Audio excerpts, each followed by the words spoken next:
Les souffrances du jeune Werther. Die Leiden des jungen Werthers. Leipzig, 1774. 29 juin. Avant-hier, le médecin vint de la ville voir le bailli. Il me trouva à terre, entouré des enfants de Charlotte. Les uns grimpaient sur moi, les autres me pinçaient. Moi, je les chatouillais. Et tous ensemble, nous faisions un bruit épouvantable. Le docteur, véritable poupée savante, toujours occupé en parlant d'arranger les plis de ses manchettes et d'étaler un énorme jabot, trouva cela au-dessous de la dignité d'un homme sensé. Je m'en aperçus bien à sa mine. Je n'en fus point déconcerté. Je lui laissai débiter les choses les plus profondes, et je relevai le château de cartes que les enfants avaient renversé. Aussi, de retour à la ville, le docteur n'a-t-il pas manqué de dire à qui a voulu l'entendre que les enfants du bailli n'étaient déjà que trop mal élevés, mais que ce Werther achevait maintenant de les gâter tout à fait. Oui, mon ami, c'est aux enfants que mon cœur s'intéresse le plus sur la terre.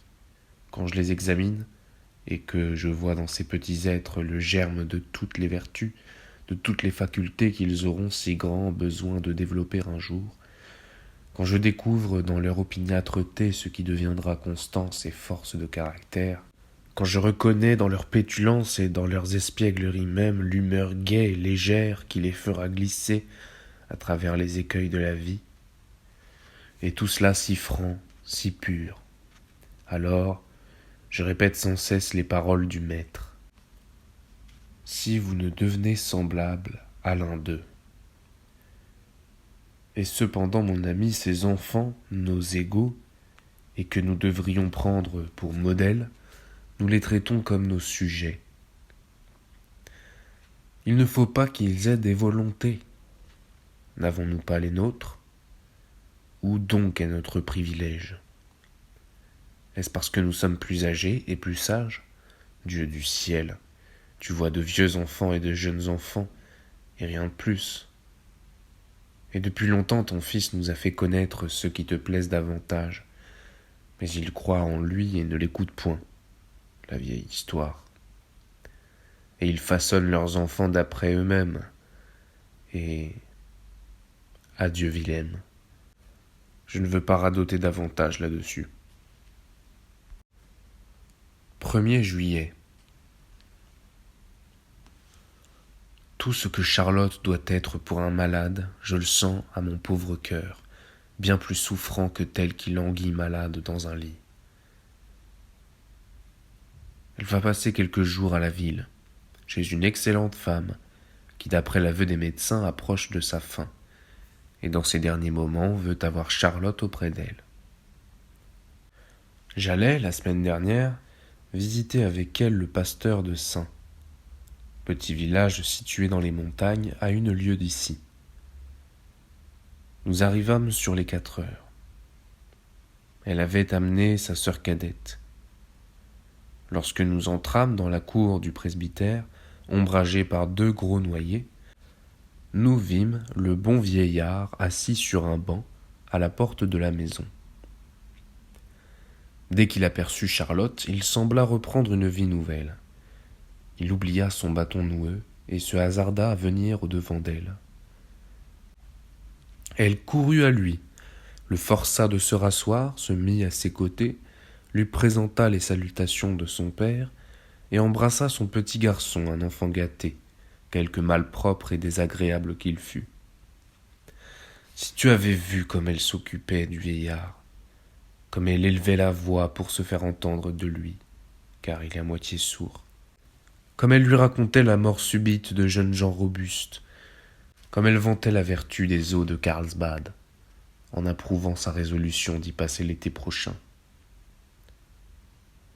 comme elle trouvait qu'il avait bien meilleure mine et l'air plus vif que la dernière fois qu'elle l'avait vu. Entre-temps, j'avais fait mes politesses à la femme du pasteur. Le vieillard s'animait.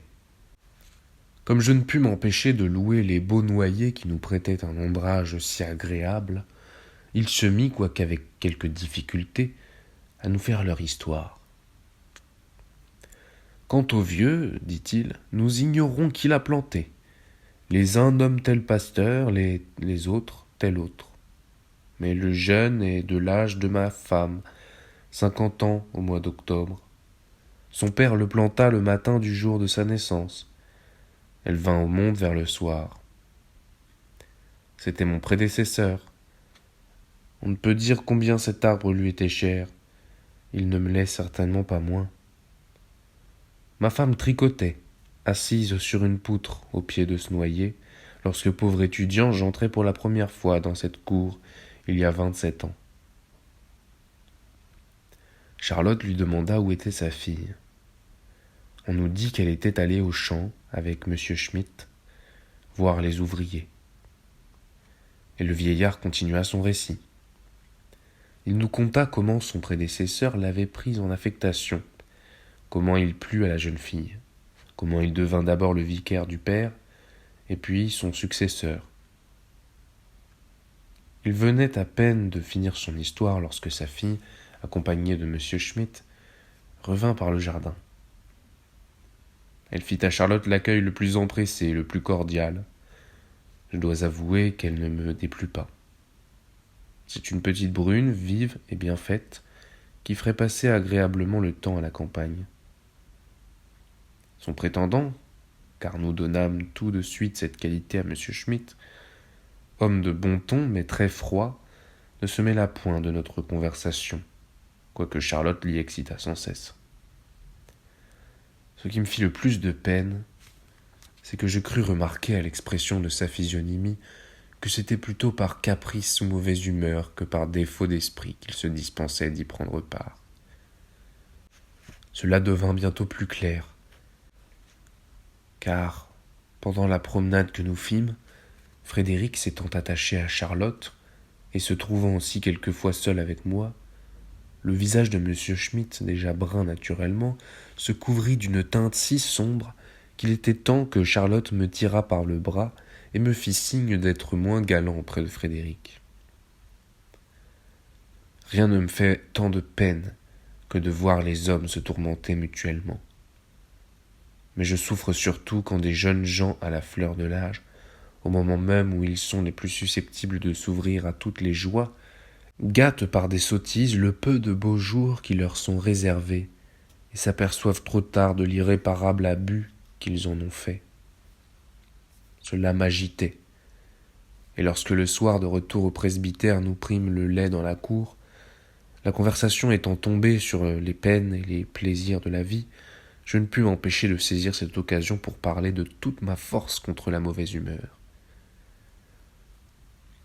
Nous nous plaignons souvent, dis-je, que nous avons si peu de beaux jours et tant de mauvais. Il me semble que la plupart du temps, nous nous plaignons à tort. Si notre cœur était toujours ouvert au bien que Dieu nous envoie chaque jour, nous aurions alors assez de force pour supporter le mal quand il se présente. Mais nous ne sommes pas maîtres de notre humeur, dit la femme du pasteur. Combien elle dépend du corps. Lorsqu'on se porte mal, tout déplaît. Je le lui concédais. Ainsi, traitons la mauvaise humeur, continuai-je, comme une maladie, et demandons-nous s'il n'y a point de moyen de guérison. Oui, dit Charlotte, et je crois que, du moins, nous y pouvons beaucoup. Je le sais par expérience. Si quelque chose me tourmente ou cherche à m'attrister, je cours au jardin. À peine ai-je chanté 2 ou 3 airs de danse, en me promenant, que tout est dissipé. C'est ce que je voulais dire, repris-je. Il en est de la mauvaise humeur comme de la paresse, car c'est une espèce de paresse. Notre nature est fort encline à l'indolence. Et cependant, si nous avons la force de nous évertuer, le travail se fait avec aisance, et nous trouvons un véritable plaisir dans l'activité. Frédéric m'écoutait attentivement. Le jeune homme m'objecta que l'on n'était pas maître de soi-même, ou que du moins on ne pouvait pas commander à ses sentiments. Il s'agit ici, répliquai-je, d'un sentiment désagréable dont chacun serait bien aise d'être délivré, et personne ne connaît l'étendue de ses forces avant de les avoir mises à l'épreuve. Assurément, un malade consultera tous les médecins, et il ne refusera pas le régime le plus austère, les potions les plus amères pour recouvrer sa santé si précieuse. Je vis que le bon vieillard s'efforçait de prendre part à notre discussion. J'élevai la voix en lui adressant la parole. « On prêche contre tant de vices, lui dis-je. Je ne sache point qu'on se soit occupé en chair de la mauvaise humeur. C'est au prédicateur des villes à le faire, répondit-il. Les gens de la campagne ne connaissent pas l'humeur. Il n'y aurait pourtant pas de mal d'en dire quelque chose de temps en temps. Ce serait une leçon pour nos femmes, au moins, et pour monsieur le bailli. Tout le monde rit. Il rit lui-même de bon cœur, jusqu'à ce qu'il lui prit une toux qui interrompit quelque temps notre entretien. Le jeune homme reprit la parole. « Vous avez nommé la mauvaise humeur un vice. Cela me semble exagéré. »« Pas du tout, lui répondis-je. Si ce qui nuit à soi-même et au prochain mérite ce nom, n'est-ce pas assez que nous ne puissions pas nous rendre mutuellement heureux ? Faut-il encore nous priver les uns les autres du plaisir que chacun peut goûter au fond de son cœur ? Nommez-moi l'homme de mauvaise humeur qui possède assez de force pour la cacher, pour la supporter seul, sans troubler la joie de ceux qui l'entourent. Ou plutôt, la mauvaise humeur ne vient-elle pas d'un mécontentement de nous-mêmes, d'un dépit causé par le sentiment du peu que nous valons, auquel se joint l'envie excitée par une folle vanité ? Nous voyons des hommes heureux qui ne nous doivent rien de leur bonheur, et cela nous est insupportable.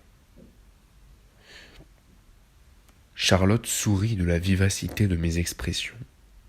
Une larme que j'aperçus dans les yeux de Frédéric m'excita à continuer. « Malheur à ceux, m'écriai-je, qui se servent du pouvoir qu'ils ont sur un cœur pour lui ravir les jouissances pures qui germent d'elles-mêmes.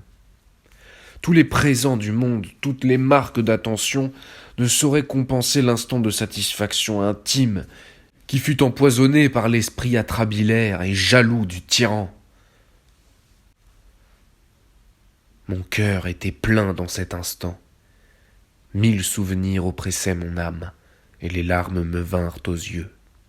« Si chacun de nous, m'écriai-je, se disait tous les jours, tu n'as d'autre pouvoir sur tes amis que de leur laisser leur plaisir et d'augmenter leur bonheur en le partageant avec eux. Est-il en ta puissance, lorsque leur âme est agitée par une passion angoissée ou flétrie par la douleur, d'y verser une goutte de consolation ?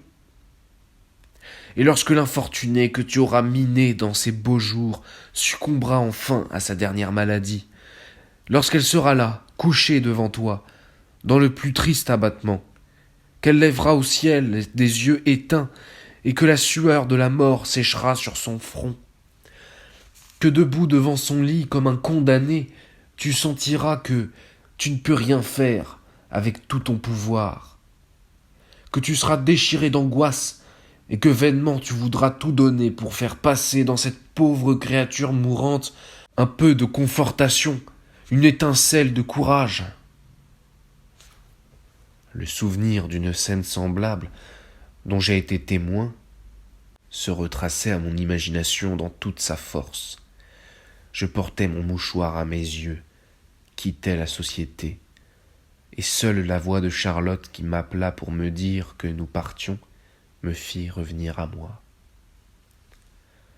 Comme elle m'a grondé en chemin sur l'exaltation que je mets à tout, que j'en serais victime, que je devais me ménager.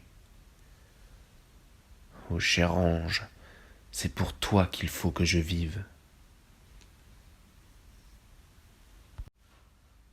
6 juillet. Elle est toujours auprès de son amie mourante, et toujours la même, toujours cet être bienfaisant, dont le regard adoucit les souffrances et fait des heureux. Hier soir, elle alla se promener avec Marianne et la petite Amélie.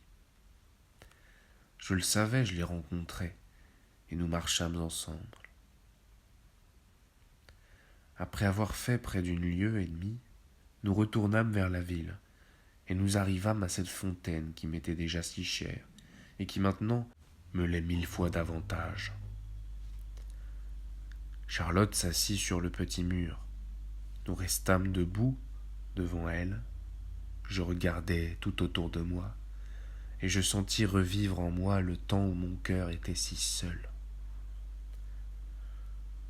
Fontaine chérie, dis-je, depuis ce temps que je me repose plus à ta douce fraîcheur, et quelquefois en passant rapidement près de toi, je ne t'ai même pas regardé.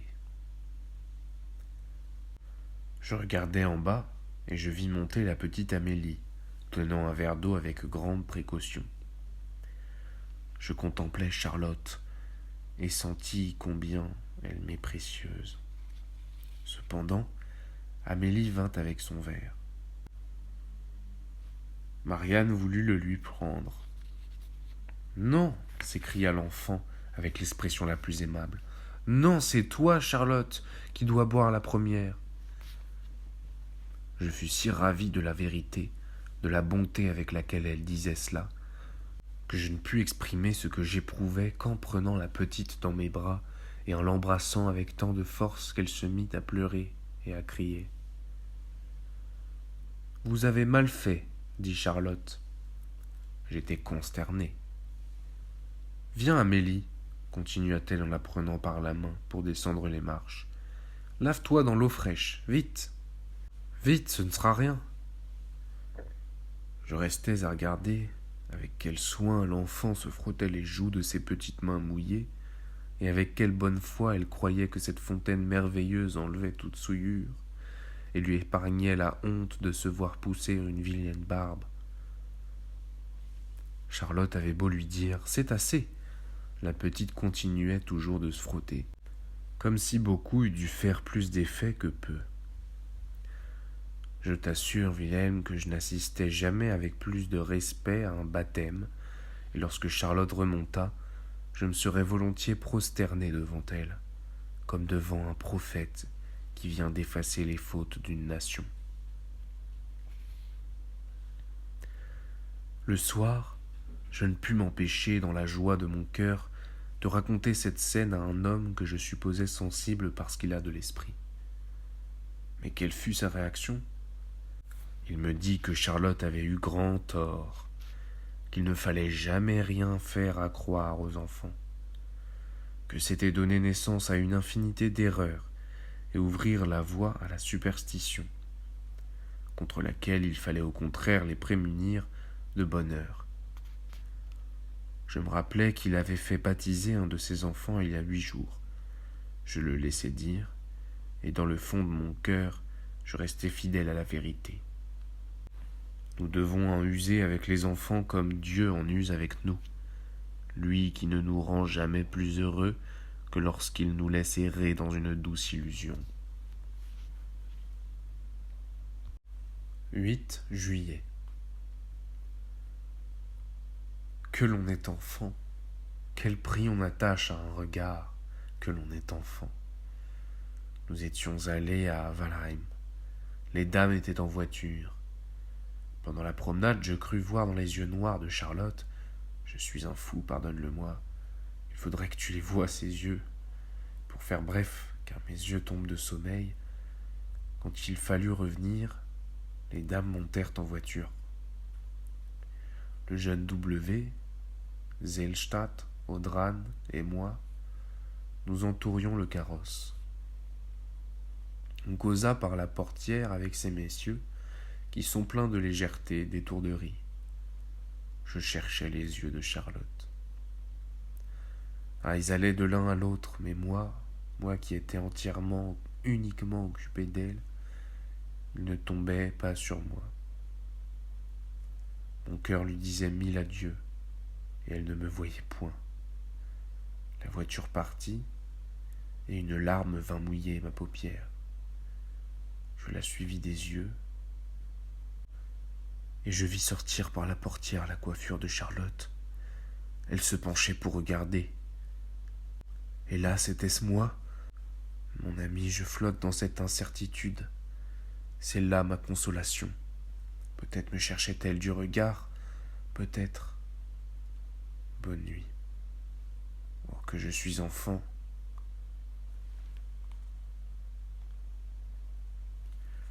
10 juillet. Quelle sotte figure je fais en société lorsqu'on parle d'elle. Si tu me voyais quand on me demande gravement si elle me plaît. Plaire, je hais ce mot à la mort. Quel homme ce doit être que celui à qui Charlotte plaît, dont elle ne remplit pas tous les sens et tout l'être. Plaire. Dernièrement, quelqu'un me demandait si Ossiane me plaisait. 16 juillet. Oh, quel feu court dans mes veines lorsque par hasard mon doigt touche le sien, lorsque nos pieds se rencontrent sous la table. Je me retire comme du feu, mais une force secrète m'attire de nouveau. Il me prend un vertige, le trouble est dans tous mes sens. Ah, son innocence, la pureté de son âme ne lui permettent pas de concevoir combien les plus légères familiarités me mettent à la torture.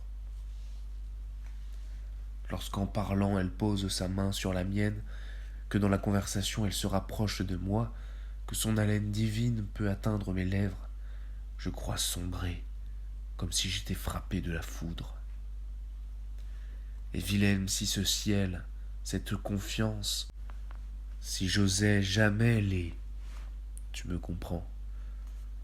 Non, mon cœur n'est pas si corrompu, mais faible, bien faible. Et n'est-ce pas là de la corruption? Elle est sacrée pour moi. Tout désir se tait en sa présence. Je ne sais ce que je suis quand je suis auprès d'elle. C'est comme si mon âme se versait et coulait dans tous mes nerfs. Elle a un air qu'elle joue sur le clavecin avec l'éloquence d'un ange, si simple et si expressif. C'est son air favori, et il me remet de toute peine, de tout trouble, de toute idée sombre, dès qu'elle en joue seulement la première note. Ce que l'on dit des pouvoirs magiques de l'ancienne musique ne me semble pas du tout invraisemblable. Ce simple chant a sur moi tant de puissance, et comme elle sait me le faire entendre à propos, dans des moments où je serais homme à me tirer une balle dans la tête, alors l'égarement et les ténèbres de mon âme se dissipent, et je respire de nouveau plus librement.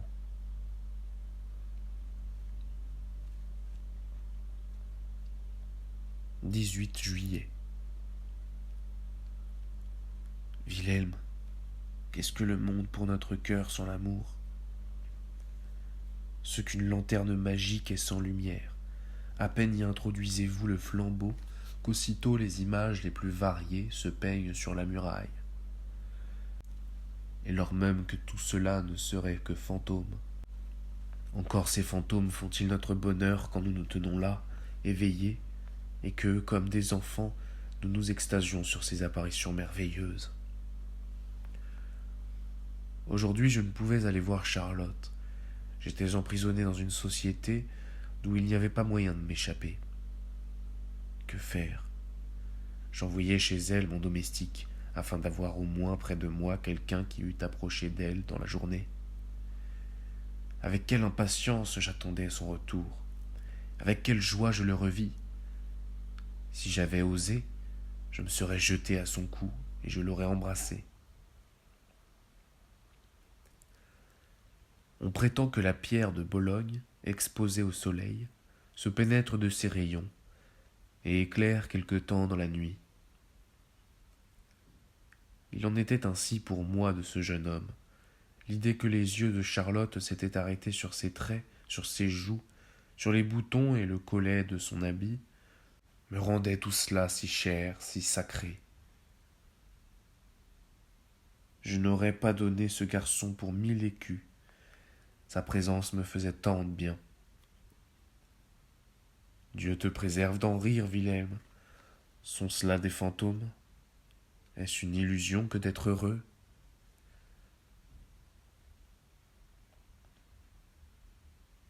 19 juillet. Je la verrai. Voilà mon premier mot lorsque je m'éveille, et qu'avec sérénité je regarde le beau soleil levant. Je la verrai. Et alors, je n'ai plus, pour toute la journée, aucun autre désir. Tout va là, tout s'engouffre dans cette perspective.